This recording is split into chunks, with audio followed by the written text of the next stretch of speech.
భరద్వాజ గారు హ్మ్. నిన్న మొన్నటి నుంచి కూడా టాలీవుడ్‌లో కలకలం. బెట్టింగ్ యాప్ ప్రమోట్ చేసినటువంటి 29 మంది పైన ఈడీ అవును. కేసులు నమోదు చేసింది అని చెప్పేసి.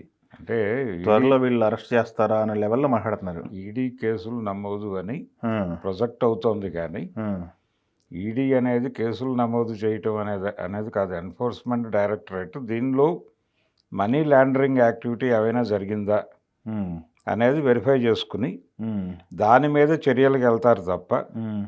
ఈడీ నేరుగా వీళ్ళ మీద కేసులు పెట్టడం లాంటిది ఉండదు. ఓహో! అయితే ఆల్రెడీ సజ్జన్నార్ గారు ఇంతకుముందు మాట్లాడారు బెట్టింగ్ యాప్స్ అని. బెట్టింగ్ యాప్స్ మీద. ఆయన నిన్న కూడా ఫైర్ అయ్యాడు. హ్మ్. అంటే మీరు ప్రపంచం మీద ప్రభావం వేస్తున్నాం కాబట్టి ఏది పడితే అది చేసేస్తారా? హ్మ్. ఏది పడితే అది చెప్పేస్తారా? మీరు కనీసం విచక్షణ ఉపయోగించరా? హ్మ్. అని మాట్లాడాడు. హ్మ్. కానీ ఇదే సజ్జన్నార్ గారు గతంలో కూడా ఈ ఆరోపణలు వచ్చినప్పుడు, హ్మ్.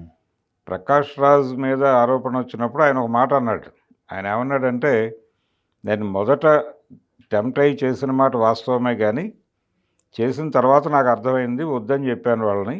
హ్మ్. కానీ ఆ తర్వాత కూడా అంటే కాంట్రాక్ట్ టైం అయ్యాక కూడా అది వాడారు. నేను నాకు డౌట్ ఇప్పుడు నోటీసులు ఇచ్చాను అన్నాడు. నాకు డౌట్ ఇప్పుడు ప్రమోషన్‌లు అనేది ఈ తరం వాళ్ళకే పరిమితమైందా? గత తరం నటీనటులు ఏమైనా చేశారా? మనం చూసిన సందర్భాలు ఉన్నాయా? ఎందుకు లేదు ఇప్పుడు ఏ ప్రోడక్ట్ అయినా జనంలోకి తీసుకెళ్ళాలి అంటే హ్మ్. ఒక తెలిసిన ముఖం కావాలి. ఒక నోన్ ఫేస్ కావాలి. ఆ నోన్ ఫేస్ ద్వారా ఆ ప్రోడక్ట్‌ని జనంలోకి తీసుకెళ్ళగలుగుతారు ఈజీగా. అలా తీసుకువెళ్ళేవి ఏమేమిటి అంటే ఇప్పుడు సౌందర్య సాధనాలు ఉంటాయి. సబ్బులు, పౌడర్లు ఇలాంటివి. వాటిని తీసుకెళ్ళడానికి హీరోయిన్‌లని వాడేవాళ్ళు. గతంలో ఉందా? మన ఉంది. తెలుగు హీరోయిన్స్ ఉంది. చేశారా? సావిత్రి గారి దగ్గర నుంచి మొదలుపెట్టి దాదాపు జమున గారు వీళ్ళందరూ హ్మ్. ఈ పాండ్స్ పౌడర్‌కి, రెమీ పౌడర్‌కి వీటికి ఆ రోజుల్లో ఏంటి పేపర్ యాడ్స్. లక్స్‌కి సంబంధించి ఒకళ్ళు చూసాము ఇప్పుడు మళ్ళీ అవును. పద్మిని గారా? లక్స్ పద్మిని. సబ్బులే కాదు అన్ని హ్మ్. సబ్బులకి. హ్మ్. లక్సు, లిరిల్లు హ్మ్. ఈ సబ్బులన్నిటి అడ్వర్టైజ్‌మెంట్స్‌లోనూ సినిమా తారలు నటించేవారు. అంటే పర్టిక్యులర్‌గా హీరోయిన్స్ నటించేవారు. హ్మ్. హీరోయిన్స్‌తో ఎందుకు నటింపజేస్తారంటే, సౌందర్యం అనగానే హీరోయిన్ గుర్తొస్తుంది. గుర్తు రాగానే ఆ హీరోయిన్ ఈ సబ్బు వాడుతోంది అనే మాట విన్న తర్వాత ఇన్‌ఫ్లూయెన్స్‌తో మిగిలిన వాళ్ళు ఆ సబ్బు కొంటారు అనేది వాళ్ళ టార్గెట్. అంటే ఈ సౌందర్య సాధనాలు, లిరిల్ సబ్బులు, లక్స్ సబ్బులు, అలాగే హమామ్ సబ్బులు వీటన్నిటికీ హీరోయిన్స్ ద్వారా చెప్పించారు. హ్మ్. అది వీడియో రూపంలో తీసి సినిమా థియేటర్లలో ప్రదర్శించిన సందర్భాలు ఉన్నాయి. హ్మ్. అలాగే పేపర్లలో అడ్వర్టైజ్మెంట్లు ఇచ్చిన సందర్భము ఉంది. హ్మ్. పైగా వాళ్ళు సంతకాలు తీసుకునేవాళ్ళు. హ్మ్. వాళ్ళ సంతకం తీసుకుని నా సౌందర్య రహస్యం లక్స్ అని చెప్పి కింద వాళ్ళ సంతకం ఉంటుంది. ఓహో!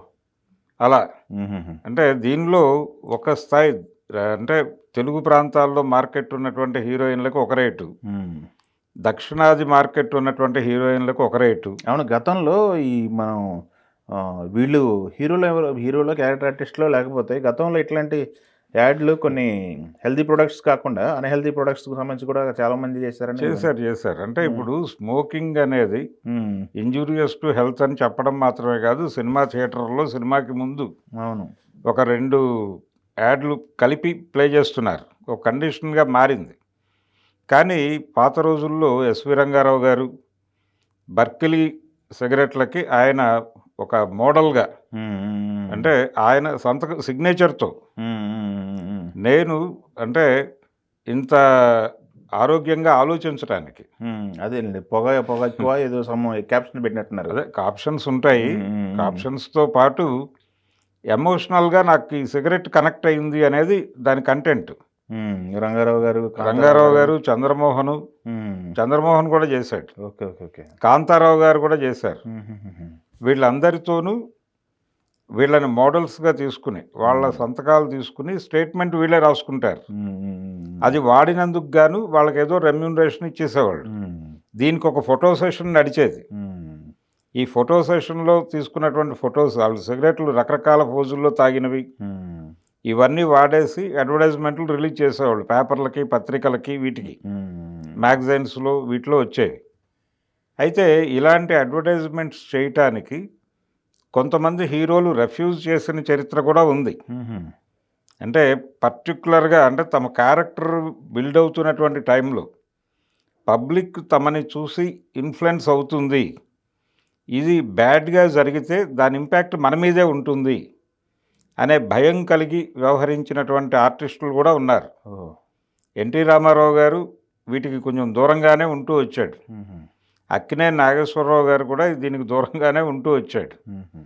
ఎందుకు దూరంగా ఉండేవాళ్ళు అంటే తమ ప్రభావం అభిమానుల మీద పడుతుంది, అభిమానుల నుంచి మళ్ళీ బ్యాడ్ ఇంపాక్ట్ వస్తుంది, ఎందుకు ఇబ్బంది పెట్టుకోవాలి, మనకున్నటువంటి ఇమేజ్ని మనమే స్వయంగా డ్యామేజ్ చేసుకున్నట్టు అవుతుంది కదా మ్మ్.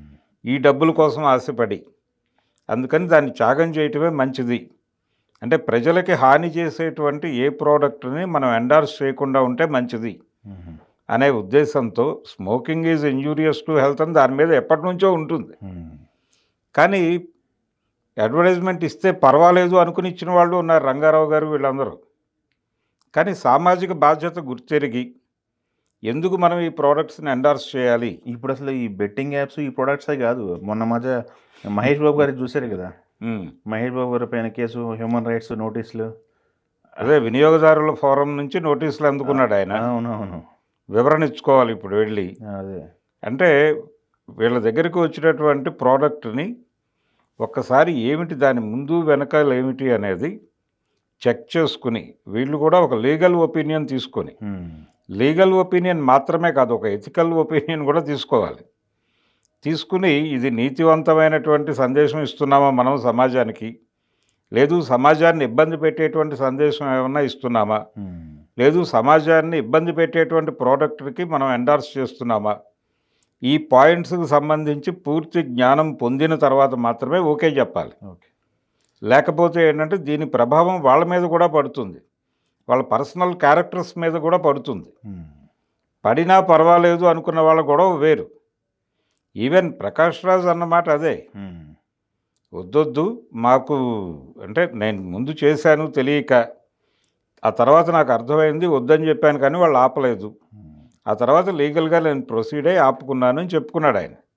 ఈ సందర్భంగానే ఇవన్నీ నడుస్తున్నటువంటి టైంలోనే మనం, అంటే ఇందాక మాట్లాడుకున్నాం మనం సినీ హీరోయిన్ల గురించి. మ్మ్. హీరోయిన్లు ఈ సబ్బులకి అలాగే పౌడర్లకి వాళ్ళు మోడల్స్గా వ్యవహరించేవారు. ఇదే క్రమంలో భానుమతి గారి దగ్గరికి వెళ్ళింది ఒక్కసారి కేసు, మ్మ్. లక్స్ సబ్బు గురించే. వెడితే ఆవిడేం చేసిందంటే నేను ఈ సబ్బు వాడను కదా నేను ఎలా చెప్తాను అందట. మ్మ్. అంటే చెప్పడానికి ఏముందండి, ఈ సబ్బు వాడుతున్నానని చెప్పండి. నేను జనాల్ని మోసం చేసినట్టు అవుతుంది కదా, మ్మ్. నేను ఈ సబ్బు వాడను, నేనేదో సబ్బు వాడుకుంటాను, కానీ ఇది వాడటం వల్లనే నేను ఇలా ఉన్నాను అని ఎందుకు చెప్పాలి, నేను ఎందుకు మోసం చేయాలి సమాజాన్ని, మ్మ్.